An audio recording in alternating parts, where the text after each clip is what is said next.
Bonjour à tous, salut Flavien. Hello tout le monde, salut Thomas, j'espère que vous allez bien.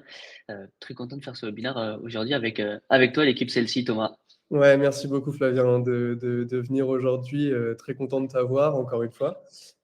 Enchanté à tous les participants si on ne s'est pas déjà croisé sur certains webinars. On a la chance aujourd'hui d'avoir Flavien avec nous, donc merci beaucoup. On attend 2-3 minutes, vous avez l'habitude je pense, mais le temps que tout le monde se connecte, il y a déjà pas mal de participants, mais on en attend beaucoup aujourd'hui, donc on va attendre 2-3 minutes. N'hésitez pas à nous mettre en commentaire si vous nous entendez bien, si vous nous voyez bien, si tout se passe bien. Ouais, en plus là, normalement, c'est le temps idéal pour faire un webinaire. Je crois qu'il y avait encore une tempête de prévue sur la côte atlantique. Ça doit souffler un peu chez vous là, Thomas. Sinon. Ouais, là on est à La Rochelle, nous, ça souffle pas mal, ça a beaucoup soufflé cette nuit-là. Donc on fait attention. Donc c'est le temps et effectivement idéal pour faire un webinaire. Trop bien. N'hésitez pas à nous dire dans le chat, ouais, bon, disons leur dire Mawen, salut Mawen, Charles. Je veux vraiment que vous nous entendez bien. On aime bien aussi savoir dans quelle entreprise vous travaillez, quel est votre poste, ou même d'où est-ce que vous nous regardez. On est assez curieux avec Thomas, donc n'hésitez pas à nous le dire, c'est toujours cool. Bonjour à tous. Euh, Trop bien, mais très content de faire ce webinaire, quoi. Du coup, Thomas, c'est celle-ci, quelles sont les actualités un peu du moment, et notamment sur la réforme de la facturation électronique, qui doit pas mal vous occuper, non? Ouais, exactement. C'est le grand sujet du jour, la facture élec. On en entend parler partout, à toutes les sauces. Donc ouais, c'est vrai que c'est le gros sujet du moment. Nous, on est PA, je pourrais vous le présenter rapidement, même si c'est pas l'objet là du webinaire. Mais effectivement, nous, chez Celle-ci, on est conforme FactureX, plateforme agrée, etc. Donc, on répond à tous ces besoins. Donc, c'est un peu les enjeux du moment, effectivement. Trop bien, ouais, donc il va y avoir pas mal d'actualités, pas mal de travail, mais bon, c'est toujours des bonnes problématiques. Ouais, exactement. Merci à tous pour vos messages. Bonjour à tous. C'est chouette si vous nous entendez bien. Je pense qu'on va pouvoir commencer progressivement. Les gens vont se connecter petit à petit. On est déjà pas mal. Donc, ben, re-bienvenue du coup pour toutes les personnes qui viennent d'arriver. Aujourd'hui, on va vous présenter un thème qui nous tient à cœur avec Flavien, surtout pour ce début d'année 2026. Vous l'avez vu, c'est la prospection au closing, les différentes étapes pour convertir vos prospects en clients. Et on s'est dit, je pense que vous êtes habitués au format webinaire, mais on avait envie de rentrer dans le concret. Donc, on vous a concocté un petit cas pratique sympa. On va vous en dire un peu plus dans les prochaines slides. Hop, je te laisse te présenter, Flavien. Je te mets la slide. Ouais, avec plaisir. Merci beaucoup Thomas et encore merci du coup pour l'invitation. Du coup, moi, je suis Flavien, je suis le cofondateur de l'agence Let Growth. Let Growth, qui on est? On est une agence du coup de prospection externalisée. Concrètement, on aide tout type d'entreprise B2B à se développer en prospectant pour eux, en faisant des campagnes email, LinkedIn et du phoning pour que vous puissiez vous concentrer là où vous avez le plus de valeur ajoutée, c'est-à-dire échanger avec des prospects qualifiés et pas faire uniquement que de la prospection. Trop cool. Hop. Et du coup, concrètement, comment on fonctionne chez Letgross? Très simplement, nous, on va faire un audit des entreprises que l'on accompagne. Quels sont vos avantages concurrentiels? Quels sont vos clients actuels? Quels sont les enjeux de vos personas? Comment vous y répondez? Ensuite, on crée des bases de données ultra qualifiées qu'on enrichit avec email, numéro de portable et profil LinkedIn. On fait des campagnes multicanal, email, LinkedIn et phoning pour directement booker des rendez-vous dans votre agenda avec des prospects qui sont intéressés par votre produit ou votre service. Trop chouette. Et c'est pour ça que je vous disais qu'on a vraiment de la chance d'avoir Flavien aujourd'hui qui est expert sur ces sujets-là. Donc l'objectif, c'est d'échanger ensemble sur ces sujets. Mais merci beaucoup encore une fois, Flavien. Nous, chez Celle-ci, pour ceux qui ne nous connaissent pas encore, euh, une solution française basée à La Rochelle et Bordeaux, c'est ce qu'on disait, même si le temps n'est pas idéal en ce moment. On propose du coup une solution de gestion commerciale et financière complète à destination des TPE, PME françaises. Notre force, c'est que évidemment, on a 17 ans d'existence et tous nos services sont internalisés avec plus de 200 personnes maintenant dans nos équipes. Et on accompagne actuellement 65 000 utilisateurs, donc ça fait un petit peu de monde. Euh, et c'est ce que disait Flavien, en fait, notre solution, on parle de solution intégrée qui couvre tout le cycle de vente parce qu'en fait, on a un outil de prospection marketing pour générer des prospects, un outil de vente pour convertir ses prospects en clients, donc c'est notre outil CRM globalement, un outil de devis facturation pour facturer ses clients qu'on vient de convertir avec le petit logo PA du coup sur lesquels on discutait au début du webinaire, on est évidemment conforme et celle-ci est votre partenaire de confiance en fait vers la transition vers la facturation électronique. Donc, on est plateforme agréée, ça permet l'envoi, la réception des factures en toute conformité. Et ensuite, un outil de trésorerie pour piloter tout ce cycle de vente. Voilà pour la petite présentation. Et globalement, vous avez l'habitude, mais ce webinaire est enregistré, donc pas d'inquiétude, vous allez avoir tout le replay à la suite de ce webinaire-là. Et on veut que ce soit collaboratif, donc n'hésitez pas à poser vos questions dans l'onglet questions. Et on y répondra soit au fur et à mesure avec Flavien, soit à la fin du webinaire en fonction de l'avancée. Et n'hésitez pas à partager toutes vos idées parce qu'en fait, c'est un thème qui est vachement. Il y a plein de techniques différentes. Voilà, c'est assez large, donc n'hésitez pas à nous partager aussi vos meilleures pratiques du moment. Le sommaire, j'enchaîne. Vous avez vu le titre, on va faire assez simple, on veut que ce soit structuré, mais je vais vous parler un peu du contexte et des enjeux là, de 2026 parce que c'est assez important. Ensuite, socle de prospection efficace avec définition de l'ICP avec Flavien. On parlera évidemment du cas pratique de l'agence SEO. On vous expliquera pourquoi on a choisi ça, mais on veut vraiment rentrer dans le détail avec des exemples, des choses qui pourront sans doute vous aider. Et je vous parlerai un peu du cycle de vente structuré à la fin, avec évidemment les indicateurs clés de succès réalistes à viser pour 2026. Écoutez, sur ces belles paroles, tac, hop, sommaire, c'est good. Et là, je vais vous parler du coup, prospection closing 2026. En fait, qu'est-ce qui se passe réellement? En fait, pour être tout à fait honnête, mais je pense que vous l'avez bien en tête, la prospection à l'ancienne, elle est aujourd'hui un peu morte, si j'ose dire. Et en fait, c'est pas qu'une impression, c'est vraiment les données qu'on constate tous les jours avec Flavien. Et là, je vous ai mis 3 constats majeurs de 2026, mais en fait, je pense que vous l'avez également en tête, et c'est pour ça peut-être que vous êtes là avec nous aujourd'hui. Premier constat, c'est qu'aujourd'hui, les décideurs en France reçoivent énormément de sollicitations. On parle entre 30 et 50 sollicitations commerciales par semaine, que ce soit de l'email, du LinkedIn, du téléphone. Et en fait, le résultat de tout ça, c'est que le message, il est noyé dans tout ce bruit autour d'eux. En plus, avec l'IA, la bannière à l'entrée qui était de se démarquer un peu avec une approche écrite, en fait, elle n'existe plus parce que tout le monde utilise l'IA. Bon, plus ou moins bien, on pourra en reparler. Et en fait, la confiance de ces décideurs-là est au plus bas. Et là, on parle de la prospection, mais ce n'est pas que sur la prospection, c'est aussi sur tout ce qui est publicité en ligne, sur l'ADS, sur les canaux LinkedIn, etc. Enfin, je pense que c'est assez généralisé. Le deuxième constat, c'est, parce que je le constate aussi chez celle-ci, mais c'est que les décideurs sont beaucoup mieux informés. En fait, avant même de vous parler, ils ont déjà consulté votre site, comparé 3 concurrents, lu des avis clients, par exemple, ils savent vraiment ce qu'ils cherchent. Donc, en fait, le pitch générique, il passe plus trop. Et troisième constat, c'est un peu lié, mais du coup, les cycles de décision sont beaucoup plus rationnels. Qu'est-ce que j'entends par rationnel? C'est qu'en fait, pour moi, en tout cas, c'est fini le temps où le bon commercial pouvait forcer une vente. Aujourd'hui, une décision B2B, en tout cas, passe par plusieurs parties prenantes, des budgets validés en comité, des démonstrations techniques. Et en fait, le cycle, il s'allonge.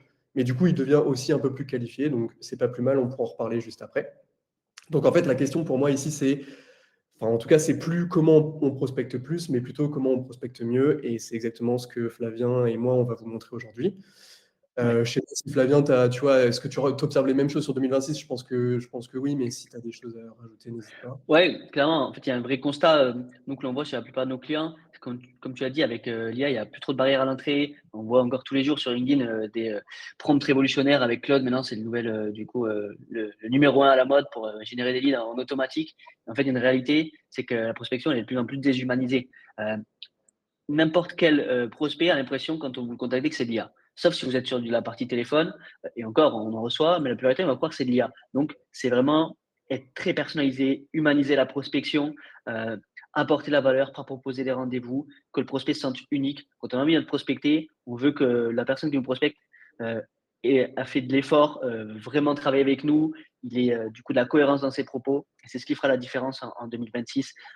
C'est pas le volume, c'est la précision, la qualité de ce que vous fournissez et ce que vous montrez à votre prospect. Exactement. Et sur ça, en fait, on peut du coup passer sur le socle indispensable, Flavien, ouais, effectivement. Clairement, si on devait juste rapidement du coup dire quels sont les socles pour réussir du coup sa prospection, la première chose qui est super importante, c'est de définir un ICP qui soit clair. ICP, c'est quoi? C'est vos meilleurs clients, les clients que vous pouvez adresser, sur lesquels vous êtes le plus pertinent. Nous, on voit encore beaucoup trop d'entreprises qui viennent nous voir, qui nous disent, moi je cite toutes les TPE, PME d'Île-de-France. Moi, je vais être tout à fait clair, les TPE, PME Île-de-France, c'est pas un ICP. C'est très large, ça veut tout dire et rien dire. Il y a une réalité, c'est que si on parle à tout le monde, on parle à personne. C'est ultra important de savoir exactement à qui on s'adresse. Par exemple, si on dit on s'adresse aux entreprises de l'industrie, c'est pareil, c'est trop large. On s'adresse aux entreprises de la fabrication et transformation d'aliments de 250 à 1000 salariés. Ça, c'est un ICP. Et ça, c'est vraiment super important de savoir exactement qui sont vos meilleurs clients, quelles sont les caractéristiques qu'ils vont regrouper. Euh, pour pouvoir derrière les adresser et être beaucoup plus pertinent dans votre prospection et même tout votre cycle de vente derrière. Une fois que ce travail en amont il a été réalisé, que vous savez exactement à qui vous pouvez vous adresser, bien entendu, du coup, il va falloir du coup créer des listes ultra qualifiées et choisir les bons canaux pour prospecter chaque prospect potentiel et pour être le plus pertinent possible. Si on va sur la partie création de listes, donc sur définir ses ICP, des bonnes listes, comme j'ai dit, ça va regrouper plusieurs critères firmographiques. Le premier, bien entendu, ça va être la partie persona. Qui est-ce qu'on s'adresse au sein de ces entreprises? Est-ce que c'est le CMO? Est-ce que c'est le DRH? Est-ce que c'est le DAF? Est-ce que c'est le dirigeant? Bref, un persona doit être spécifique à chaque liste de prospection parce qu'on ne s'adresse pas à un DAF comme on s'adresse à un CEO. Ils auront des problématiques différentes, des cercles de décision qui seront différents. Donc ça, c'est super important. Ensuite, une fois qu'on a ce travail-là sur le persona, ça va être partie ciblage d'entreprise. Donc là, pareil, des secteurs d'activité très précis. On ne s'adresse pas aux e-commerçants, on s'adresse aux e-commerçants de la mode qui font déjà de la publicité sur Facebook. Donc, aller sur du secteur d'activité précis et aussi sur ce qu'on appelle des intents ou des intentions d'achat ou alors des facteurs annexes comme la technologie, comme de la croissance, comme du recrutement, qui vous permettra du coup d'être beaucoup plus pertinent. Une fois qu'on a ces deux critères-là, on peut aller sur des critères du coup soit de localisation sur une zone géographique ou une zone de service précise, ou alors sur un nombre d'établissements ou un chiffre d'affaires.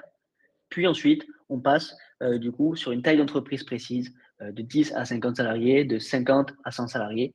Mais voilà, c'est vraiment ça, une création de bonne liste de prospects, des bons personas, des listes très précises derrière qui vous permettent du coup d'avoir les meilleurs résultats.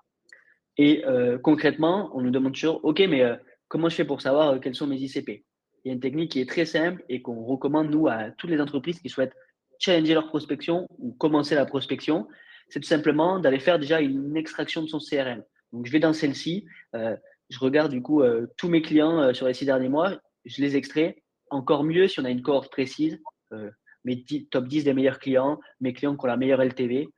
Bref, je fais une extraction. Ensuite, je vais l'insérer, cette extraction du coup, de mon CRM dans un outil qui permet de faire l'enrichissement B2B. Concrètement, à quoi ça va me servir? Il va me récupérer le code NAF, le secteur d'activité, les tailles d'entreprise du coup, de mes meilleurs clients.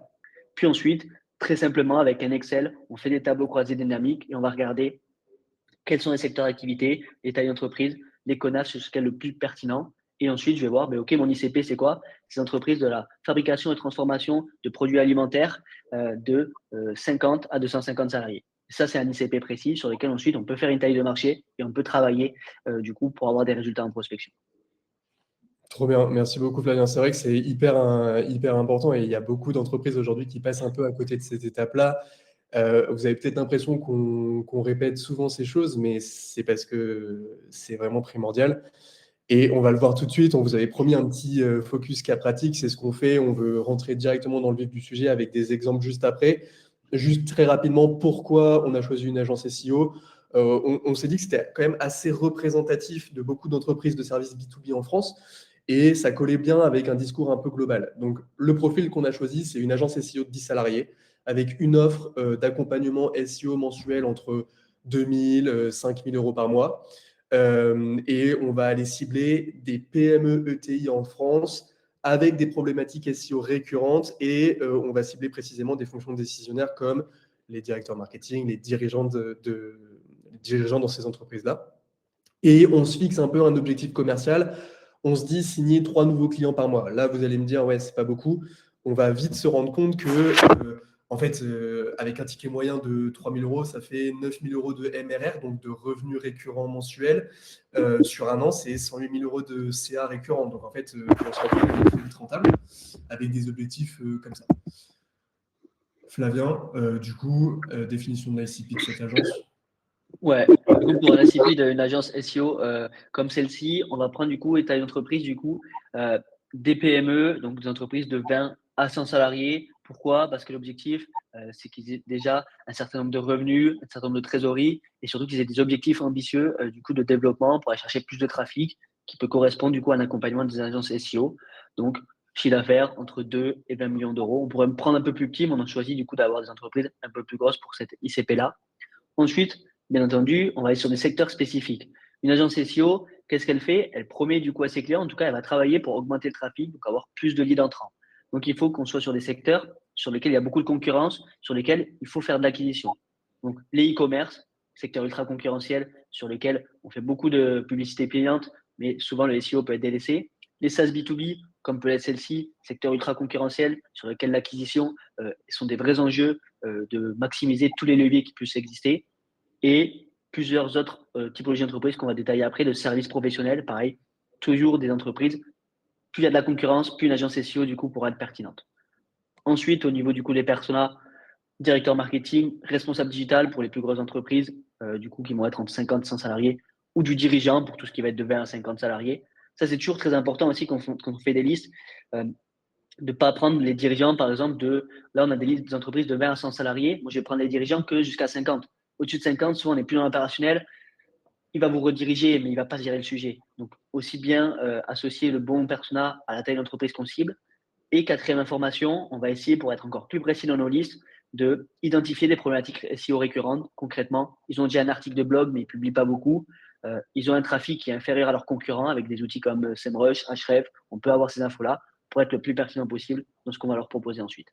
Ouais, exactement. C'est vraiment ce qu'il faut retenir de cet ICP-là. Et donc, si on continue sur du coup, la création vraiment des listes que vous allez pouvoir cibler,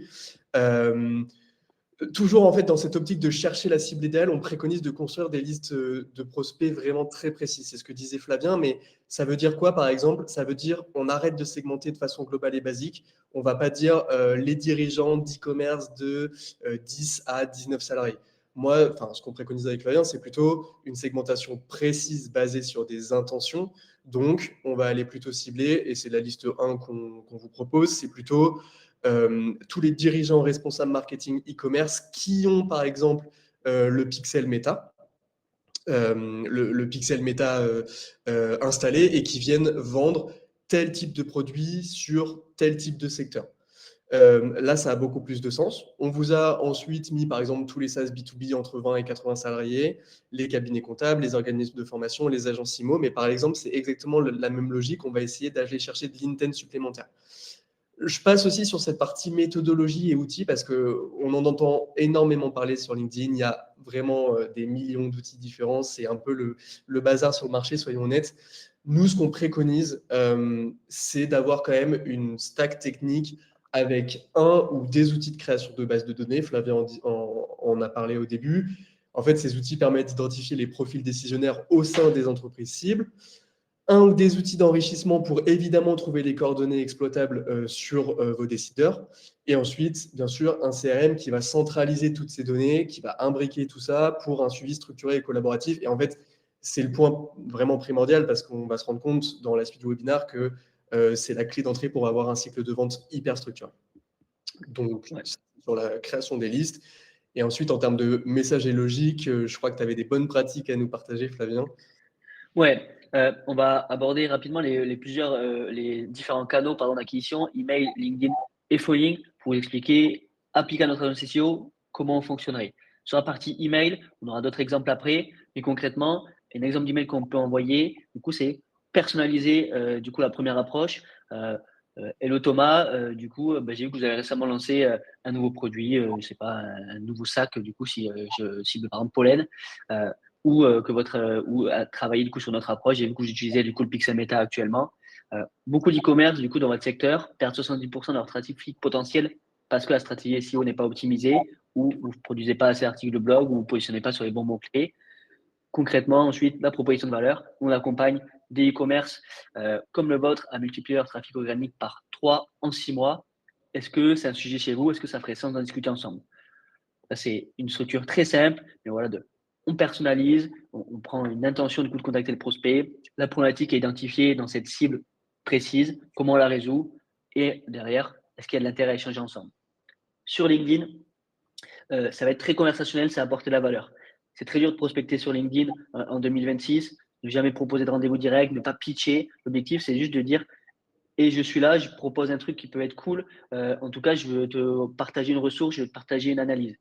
Premier message pour notre agence SEO. Bonjour Thomas, on a créé un guide sur comment doubler le trafic de son site en 6 mois quand on est un SaaS B2B. Est-ce que ça vous intéresserait que je vous l'envoie?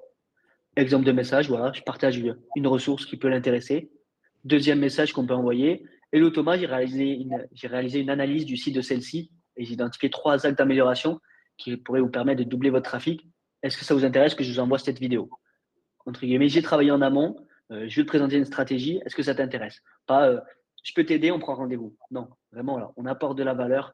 Email, LinkedIn, on essaie d'apporter la valeur, de crédibiliser notre approche. Ouais, tout à fait. Et c'est ça qui fait cette différence-là en 2026. Je pense que c'est vraiment crédibiliser l'approche, ce que tu disais, Flavien. Je fais juste un petit point question.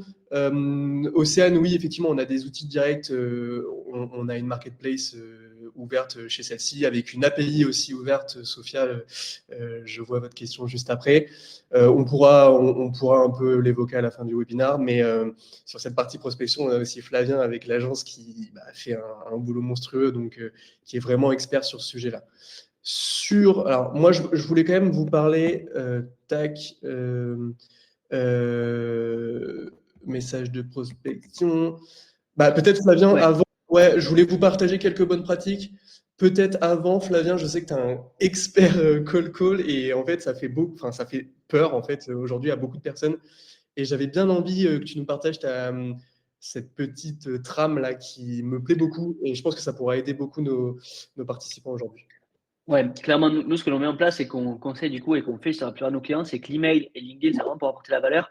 Et le téléphone, c'est pour discuter un peu plus, valider de l'intérêt et là, prendre le rendez-vous, ça va être plus transactionnel. Concrètement, appliqué à notre agence SEO, qu'est-ce que ça donnerait un bon script de call?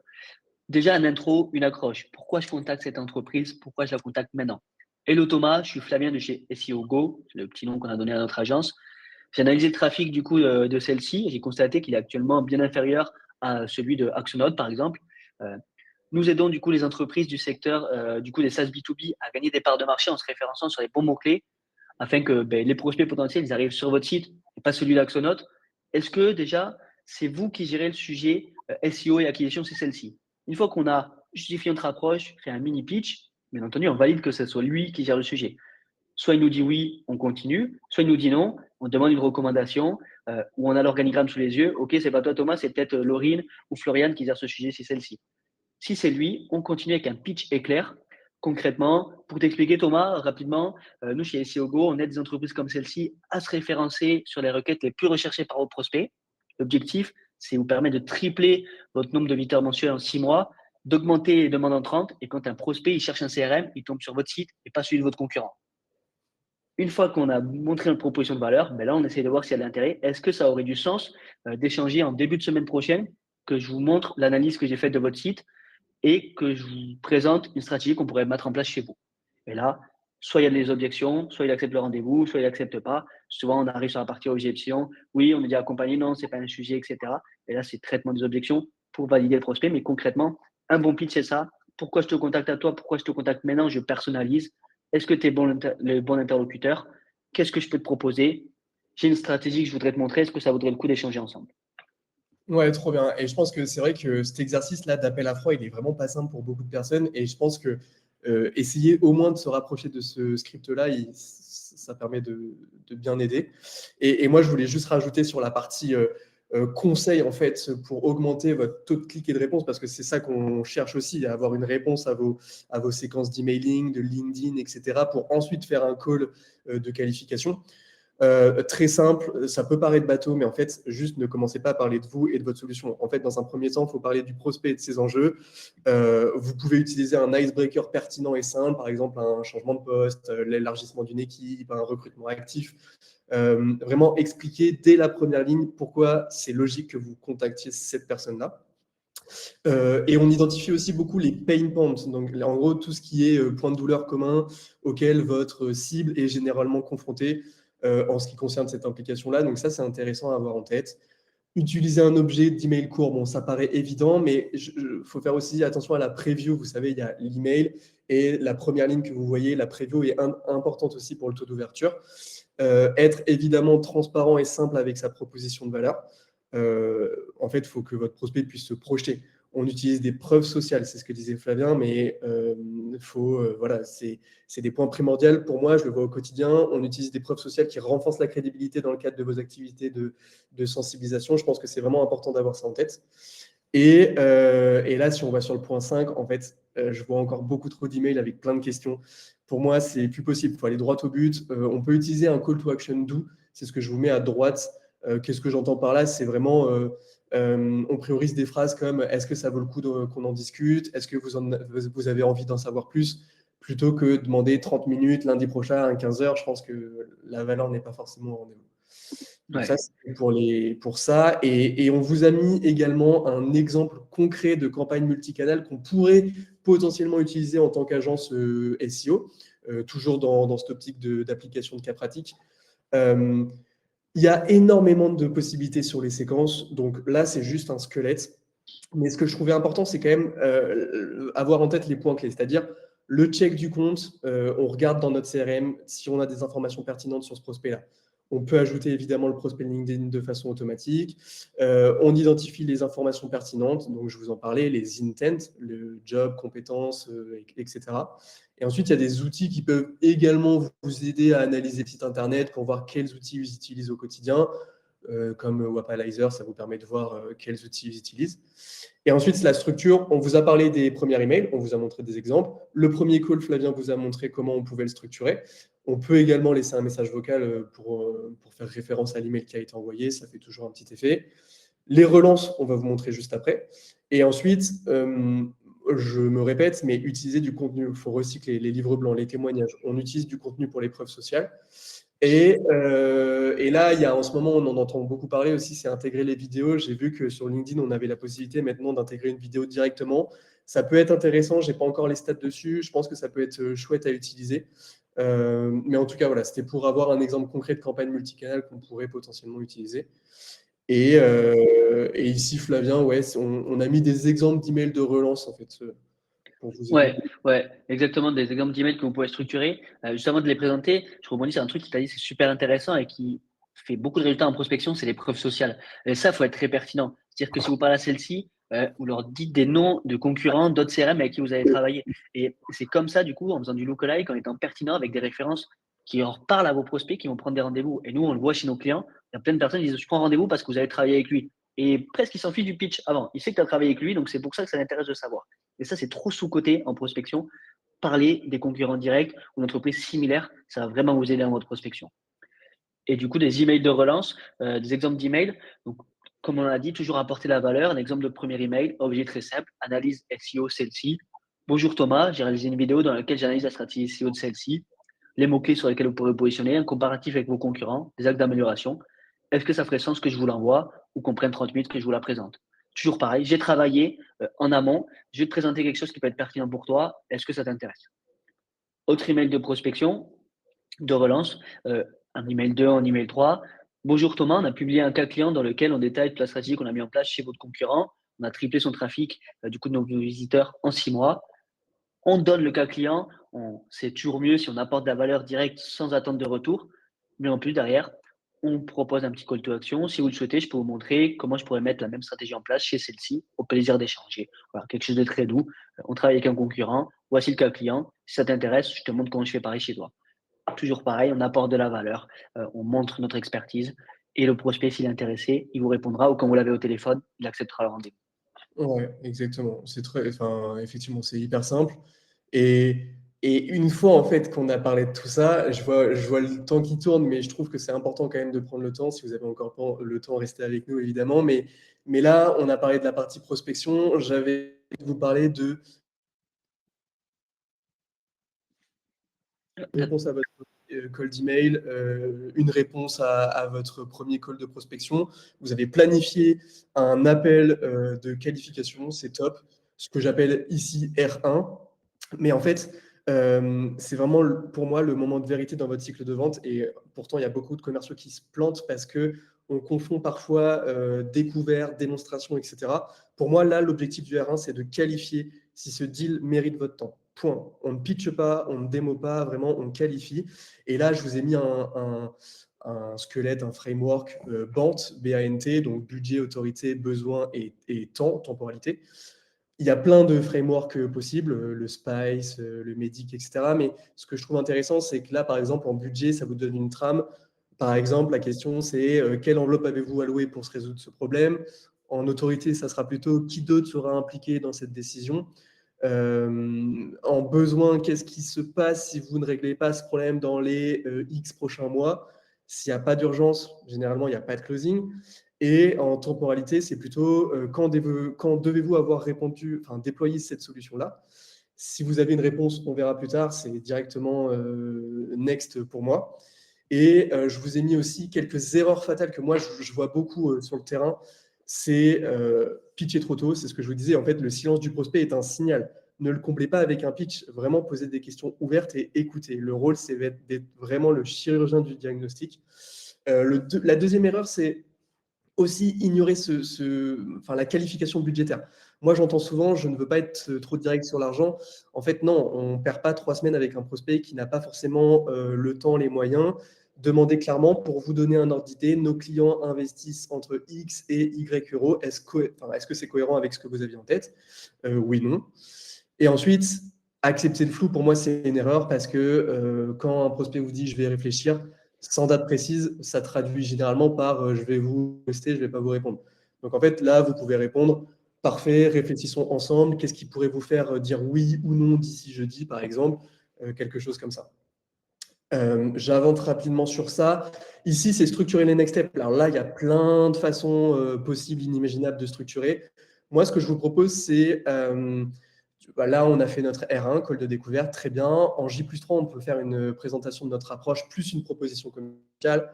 En J+7, par exemple, un R3 qui dit session de validation avec un comité de décision s'il y a des multidécideurs, par exemple. Et enfin, J+10, contractualisation et go live. Et évidemment, c'est dans le meilleur des mondes. Pour moi, il y a 2 règles d'or quand même à avoir en tête. C'est chaque étape doit avoir une raison. En fait, on ne propose pas ce R3 juste pour discuter. Pour moi, c'est le R3, il faut être clair. C'est-à-dire, le R3 servira à valider les derniers points de mise en œuvre avec votre équipe tech, par exemple. J'aurai besoin de 30 minutes avec eux, etc., etc. Et enfin, deuxième règle d'or, si je puis dire, c'est envoyer un email de récap dans les 30 minutes. Vraiment dans les 30 minutes. Pas demain, pas après-demain, dans les 30 minutes. En fait, c'est vraiment jouer sur l'action directe. Cet email, pour moi, il doit contenir ce qu'on a validé, les next steps, ce que vous allez faire et ce que le prospect doit faire. Donc là, il y a plein d'idées de formulation. On pourra en parler si on a le temps à la fin. L'art de la relance, Flavien, est-ce qu'il y a d'autres éléments? Ouais, clairement, c'est 2 points que tu as évoqués, donc qui sont super importants. Du coup, toujours fixer une next step. Je reviens vers vous, envoyez-moi une mail dans 2 semaines. Le prospect, il vous répondra jamais. Du coup, toujours fixer une next step. OK, est-ce que du coup, dans 2 semaines, on va échanger ensemble pour savoir du coup si c'est le bon moment ou en tout cas faire le point ensemble si on lance ou pas l'accompagnement. Quelque chose qui est super important. Et pareil, du coup, sur la partie email, on voit plein de gens qui le négligent. Avec un CRM comme celle-ci ou n'importe quel CRM maintenant, mais encore plus avec celle-ci, vous avez des templates. Vous créez une template d'email à la fin de votre rendez-vous. En 1 minute, vous avez la template. Vous mettez le lien de votre présentation en pièce jointe. Ça envoie, c'est super carré. Le prospect se dit ah oui, bon, c'est bien suivi. Entre guillemets, ça donne une bonne image de votre entreprise. Ensuite, dans le meilleur des mondes, il y a une réalité où le prospect ne veut pas prendre de R2. Ça arrive, il n'a pas le temps, il n'a pas son agenda sous les yeux, il enchaîne avec un autre call. Donc là, on arrive du coup dans de la relance, en effet. Et là, il faut relancer de façon efficace, intelligemment. Nurturer le prospect. Pas Hello Thomas, est-ce que tu serais disponible pour qu'on refasse un peu ensemble? Vous allez le saouler, il s'en fiche un peu, etc. Ça se trouve, il n'était pas très chaud. Apportez-lui de la valeur. Hello Thomas, je voulais te partager du coup un exemple de use case qu'on avait fait. Voici le lien. Avec plaisir pour qu'on d'ailleurs on rediscute, qu'on se refixe le point ensemble. Une autre relance du coup que l'on peut faire. Hello Thomas, j'ai fait une newsletter sur laquelle je explique Pourquoi c'est pas important du coup le nombre de rendez-vous, mais c'est la qualité des rendez-vous qui est important. Voilà, je voulais te la partager. Bref, espacer les relances à J+7, J+14, etc. Et surtout, trouver un prétexte pour relancer le prospect, pas juste «Ah, on devait échanger, tu serais disponible». Non, apporter de la valeur, continuer du coup à le nurturer si vous n'avez pas réussi à mettre de next step. Ouais, exactement. Et donc sur cette partie-là, après on arrive à la négo et closing. Là, je vais pas trop m'attarder parce que j'ai envie qu'on puisse répondre à vos questions aussi à la fin du webinaire. Mais ce qu'il faut retenir en fait, c'est le closing, c'est pas la pression, c'est la formalisation d'une décision que le prospect a déjà prise dans sa tête. Donc en fait, c'est on est aligné sur les next steps et sur la solution. Je vous envoie le contrat pour signature cette semaine. Il n'y a pas de discours, pas de pitch, c'est juste une question assumée. Et s'il y a encore une hésitation, la bonne question, et je vous l'ai mise ici, c'est qu'est-ce qui pourrait vous empêcher de dire oui aujourd'hui, par exemple. Donc ça, c'est vraiment important, ce que je voulais vous partager. Et j'avais quand même envie de passer un tout petit peu de temps sur les indicateurs clés de succès réalistes, parce qu'en fait, c'est hyper beau. Là, on a notre stratégie de prospection, notre stratégie de cycle de vente. Mais en fait, si on ne mesure pas, ça ne sert strictement à rien. Et là, je vais aller directement sur la partie LTV parce que vous avez vos KPIs de prospection, vos KPIs commerciaux, vous pourrez regarder un peu tout à l'heure. Juste quand même, je précise, pour moi, dans les prospections, on ne le voit pas souvent, mais le time to call en bleu que j'ai mis, c'est ultra important. J'appelle ça la réactivité. C'est le temps entre le premier appel de relance et l'action en fait de votre prospect. Pour moi, c'est ultra important d'être réactif. Et je voulais quand même vous parler un peu de la lifetime value. Donc, en fait, pour moi, on a plein de KPIs différents, mais cette métrique-là est importante. Et c'est pas pour rien que les investisseurs, les bons marketeurs s'intéressent de près à cette métrique. En fait, le coût d'acquisition et le ROI, le retour sur investissement, vont se concentrer sur le passé et le présent de votre business, là où la LTV va donner une vision complète, donc du futur aussi, de la valeur d'un client. Donc en fait, connaître sa LTV, c'est connaître la vraie rentabilité de ses actions marketing et la vraie rentabilité de son business. Là, il y a plein de façons de le calculer. Je ne vais pas le détailler, mais l'IA aide beaucoup aussi à calculer cette métrique-là. Et du coup, si on termine, Flavien, on reprend notre agence SEO, on a les métriques clés, on a notre stratégie et ça donne cette pyramide. Clairement, c'est super important du coup, en fait, les KPI, la prospection et le closing, c'est de l'entonnoir ou de la cascade, on peut l'appeler comme on veut. Il faut mettre le volume en amont pour avoir les résultats à la sortie. Donc concrètement, sur 500 prospects ultra qualifiés, sur une liste du coup que l'on a faite ultra ciblée, on va avoir à peu près 60 prospects du coup qui vont cliquer sur un lien qu'on va avoir au téléphone ou du coup qui vont avoir du coup derrière une intent intéressante. Sur ces du coup 60 prospects qui nous ont répondu, qu'on a eu au téléphone, du coup, il y en aura 15 qui vont être qualifiés en moyenne, qui vont prendre peut-être rendez-vous. Ensuite, sur ces 15 qui vont prendre rendez-vous, ben, dans la réalité, il n'y en aura peut-être que 9 qu'on a requalifiés en R1 ou alors il y aura quelques no-shows aussi, c'est la réalité de la prospection. Et sur ces 9-là, si on a un bon cycle de vente derrière, qu'on respecte les étapes, on va avoir entre 20 et 30% de taux de closing, donc 3 clients. Donc voilà, super important de mettre le volume en amont pour avoir les résultats en sortie. On voit trop d'entreprises qui disent je contacte 100 prospects par mois, je comprends pas, j'ai pas de résultat. Mais en fait, si le volume n'est pas mis en amont, la réalité c'est que vous ne l'aurez jamais en sortie. Donc ça permet vraiment de calculer tout ça. Et là, on le voit sur notre cas client du coup de l'exemple d'agence SEO. 3 clients par mois, du coup, ça fait 9 cas de MRR, ça fait 108 cas à l'année. Donc ça fait un ROI du coup que l'on voit de plus de 100 000 euros du coup de profit. Donc voilà, bien calculer ce que vous mettez en amont pour avoir du coup en sortie les KPI business, la croissance et le chiffre d'affaires. Trop bien. Merci beaucoup, Flavien. Et je crois que tu as une petite slide finale pour le participer. Ouais, exactement. On a un petit cadeau du coup qu'on va vous envoyer du coup, par email à la suite de ce webinaire-là. C'est un simulateur de ROI tout simplement qui permet que, en rentrant vos métriques business, votre chiffre d'affaires moyen, votre taux de marge brute, votre taux de closing, vous allez pouvoir rentrer du coup vous le coût que vous coûte du coup une stratégie d'acquisition. Ça peut être vos outils, ça peut être votre temps homme, le nombre de rendez-vous que vous avez chaque mois. Et ensuite, vous pouvez calculer, OK, très rapidement avec des formules, quel est mon coût par rendez-vous, mon coût d'acquisition client, et est-ce que je peux avoir du ROI sur mon acquisition et le nombre de clients que je peux estimer. Super important. Vous traquez en quelques KPI, vous pouvez traquer du coup votre acquisition et du coup calculer votre rentabilité. Trop bien, merci beaucoup, Flavien. On vous enverra tout ça à la fin avec le replay également. Et bah, écoutez, merci beaucoup. Là, on va passer aux questions. On vous a mis aussi les coordonnées. N'hésitez pas à nous contacter pour toutes les questions complémentaires, informations complémentaires. Et Flavien, je te propose, il nous reste 5 minutes. On peut répondre à quelques questions. J'ai vu une question intéressante de Donovan au début qui disait est-ce que le cold call est encore pertinent en 2026? Alors moi, je te donne ma version. Pour moi, oui, complètement. Mais encore une fois, je pense que ça dépend de votre cible, premièrement. Ça dépend de votre structuration aussi en interne. Mais pour moi, ça reste pertinent s'il est bien structuré, comme le disait Flavien. Mais pour moi, ça reste pertinent parce qu'il faut vraiment essayer le multicanal. L'email et les messages, ça suffit pas. Il faut essayer d'aller attaquer aussi du cold call, d'avoir quelqu'un au téléphone, de pouvoir pitcher, de pouvoir qualifier. Donc oui, pour moi, ça reste encore intéressant.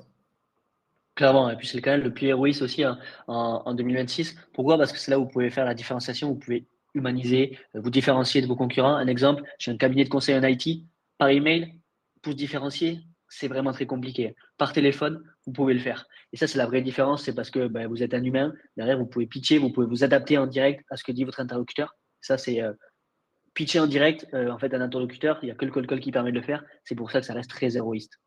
Ouais, tout à fait. Et je suis assez d'accord aussi avec Ali qui nous a écrit, qui dit bah, l'enjeu aussi, c'est le secteur. Il le dit très bien et je pense que on aurait pu faire une méthode ciblée par secteur. Je pense que ça aurait été très long. C'est pour ça qu'on vous a pris un cas concret.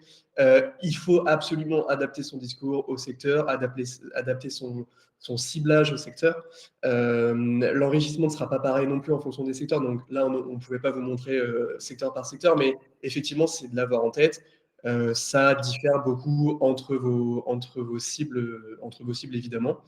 Et là, Dorsaf nous dit, on a pris l'exemple de 500 prospects contactés. Est-ce qu'il faut partir toujours sur ce chiffre et espérer 3 clients au bout? Évidemment, non. C'est pas l'objectif. Je pense que il faut définir plutôt Dorsaf une stratégie de, ok, qu'est-ce que je veux réellement? C'est quoi mon objectif sur cette campagne de prospection? Souvent, l'objectif découle de la cible que vous allez viser, mais il faut se fixer un objectif et ne pas viser 5000 personnes au hasard comme ça. Ok, je suis trop content, j'ai ma liste, j'ai 5000 personnes, 5000 CEO, j'ai des 06, trop cool, je vais envoyer de la séquence en masse. Non, ça, clairement, en 2026, c'est ce qu'on vous disait, ça marche plus. Il faut vraiment avoir un objectif et surtout créer une machine à contenu autour, utiliser des preuves sociales. Ce que disait Flavien, enfin, je veux dire, moi, je reçois un message, je travaille chez celle-ci CRM, je renvoie un message quelqu'un qui me met qu'il a bossé avec les plus grands CRM, forcément, ça me touche un peu plus. Et Flavien, ça sera pareil. Donc c'est pour ça, c'est construire la machine autour, je pense. Ouais, clairement. On avait une question qui était intéressante aussi de Constant. À partir de combien de tentatives de contact sans réponse, email, téléphone, LinkedIn, considérez-vous qu'un prospect est inactif? Bon, ça, il faut être assez quand même pertinent là-dessus et prendre du recul et se mettre à la place du prospect. Si vous lui avez envoyé 3 emails, 2 messages LinkedIn et même un appel, bon, sans réponse, bon, peut-être qu'il a rien vu, mais il y a peu de chances qu'il ait vu aucun des contacts. Donc là, vous pouvez considérer du coup qu'il est pas intéressé à partir de 5, 6 contacts. Après, il y a une règle en prospection, c'est que vos prospects ils vous oublient aussi très très vite. Donc, vous pouvez considérer qu'au bout de 6 mois, un prospect ne se rappelle même plus de qui vous êtes, ce que vous faites, etc. Donc, vous pouvez aussi bien sûr recontacter les prospects régulièrement, mais voilà, pas toutes les 2 semaines. Mais au bout de 6 mois, on considère que entre guillemets, vous pouvez faire un reset de la base de données de ceux qui ne vous ont jamais répondu. Parce que bon, moi, il y a une semaine, je me rappelle plus ce que j'ai fait. Donc, vous imaginez qu'un prospect, au bout de 6 mois, il y a eu pas mal de choses qui se sont passées. Ouais, exactement. Et enfin, ouais, je pense que c'est vraiment primordial. Il faut aussi se fixer des objectifs. Et c'est pour ça qu'on a fini aussi sur la partie KPI. C'est on mesure en fait. On mesure si vous avez fait une campagne prospective sur X cible. Bah, sortez les résultats de cette campagne pour peut-être améliorer la prochaine. Enfin, vraiment essayer d'itérer un maximum et, euh, et avoir cette optique de là, c'est pour ça qu'on vous l'a structuré, prospection, cycle de vente, et on mesure tout ça, vraiment avoir une optique complète. Ouais. Euh, Je trouve qu'il y avait une question intéressante aussi d'Océane. Je pense que vous pourrez l'aider ou qui doit être client de chez celle-ci. Est-ce qu'il y a la possibilité d'enrichir notre base de données celle-ci facilement avec la connexion API d'un outil dédié? Ça, c'est ouais. vrai, c'est un vrai sujet pour une fois qu'on a son CRM qui est rempli d'opportunités, comment le garder à jour, l'enrichir. Thomas, toi, comment tu fais toi là-dessus? Ouais, tout à fait. Pardon, Océane, j'avais pas vu la question. Ouais, tout à fait. Bah, on pourra effectivement aussi aller encore plus loin sur le sujet si vous êtes intéressé, Océane. Enfin, on pourrait les regarder encore plus dans le détail en fonction de votre use case, enfin, l'utilisation que vous voulez en faire. Mais oui, totalement, c'est possible. On a l'API ouverte, comme je disais tout à l'heure, donc on peut connecter plein d'outils. Nous, ce qu'on fait aujourd'hui chez celle-ci, c'est que on a une vérification et je suis aussi en charge de ça en interne, c'est-à-dire que notre base de données interne doit être tout le temps à jour avec les bonnes données, avec les bons interlocuteurs. Tout remonte précisément. C'est pour ça que je vous disais au début, un CRM, c'est quand même primordial en fait aujourd'hui pour centraliser toutes ces informations que vous avez récoltées au niveau de la prospection, mais aussi pour structurer votre cycle de vente après. Et donc, oui, c'est tout à fait possible d'enrichir les bases de données facilement. Et c'est ce qu'on fait régulièrement parce qu'aujourd'hui, c'est obligatoire en fait si on veut avoir quelque chose à jour et être pertinent auprès de nos prospects. Donc oui, totalement, on pourra en discuter, Océane, évidemment. Et Ouais, ça, c'est vraiment, enfin, pour moi, ça reste vraiment primordial d'avoir ça en tête, ouais, effectivement. clairement. Une autre question de Fred qui dit: «J'utilise Magilite, vous avez une meilleure alternative?» Alors moi, je vais être tout à fait transparent. Les outils, c'est qu'un moyen. Il y en a plein des outils actuellement qui sont sur le marché, sur la base donnée, et cetera. Ce qui est le plus important, c'est la stratégie que vous avez derrière. Qu'est-ce que vous allez faire de ces outils? Il n'y a pas d'outil magique qui envoie des messages sur lesquels ça fonctionne. Des outils d'envoi d'email, il y en a plein qui fonctionnent. Des outils de base de données, il y en a plein. C'est derrière le travail stratégique que vous allez mettre en place, les emails que vous allez envoyer, la base de données que vous allez créer, c'est vraiment ça qui va du coup permettre d'aller plus loin. C'est pas vraiment l'outil que vous utilisez dessus. Enfin, dis-moi si je me trompe toi-même. Je pense qu'on est du même avis là-dessus. Ouais, totalement d'accord avec toi, totalement d'accord avec toi, Flavien. C'est vraiment la pertinence que vous avez derrière à vous démarquer. Et pour Ouais. répondre du coup sur cette optique-là d'API avec LinkedIn Sales Nav, Grégory, on n'a pas une connexion directe parce que faut savoir que LinkedIn est quand même assez fermé sur le marché en termes de data. Mais par contre, on a déjà accompagné des clients. Il faudrait que je me renseigne précisément sur l'aspect technique, donc on pourra revenir vers vous aussi. Mais effectivement, on peut connecter avec un make, par exemple, assez facilement. Donc on pourra en discuter aussi. Trop bien. Et du coup, je sais pas s'il y avait d'autres questions, mais sinon, je rebondis sur ce que tu disais Thomas, l'importance d'avoir un CRM. On le voit trop des clients qui n'ont pas de CRM et le taux de conversion, le nombre de ventes, ça a vraiment strictement rien à voir sur toutes les opportunités parce que la plupart des cycles de vente sont longs, c'est pas forcément le bon moment, il faut retomber au moment du prospect. Donc si vous n'avez pas de CRM, je vous conseille vraiment d'aller voir celle-ci. Ça peut changer du coup votre acquisition derrière, de suivre ses prospects et être là au bon moment parce que c'est bien de les contacter, mais ensuite tout le travail qui est fait en amont, c'est dommage de le perdre. Donc franchement, équipez-vous d'un CRM, on le voit encore pas assez et je trouve ça très important. Ouais, c'est un bon point. Et puis je pense qu'on peut terminer sur ça. Et moi, je vous incite aussi parce que la partie prospection, elle est souvent un peu mise de côté. On a un peu peur de prospecter, etc. Moi, ce que je vous invite à faire, c'est aussi de vous rapprocher des personnes adaptées qui savent faire ça, qui font ça au quotidien. Et je pense que Flavien, c'est la personne pour ça aussi. Donc, on pourra finir sur ça. Merci beaucoup d'avoir participé. Vous allez recevoir le replay, les slides, etc. Donc, avec plaisir pour en discuter en amont par email, au téléphone, etc. Clairement, si vous avez d'autres questions, on va être disponible avec Thomas, c'est avec grand plaisir. On espère que ça vous a plu et merci à tous du coup pour votre participation et votre engagement. On a eu pas mal de questions, pas mal de monde, donc c'était cool. Et encore merci Thomas du coup pour l'invitation. Merci à toi surtout. Très bonne journée. Bonne journée à tous. Merci à tous. Au revoir.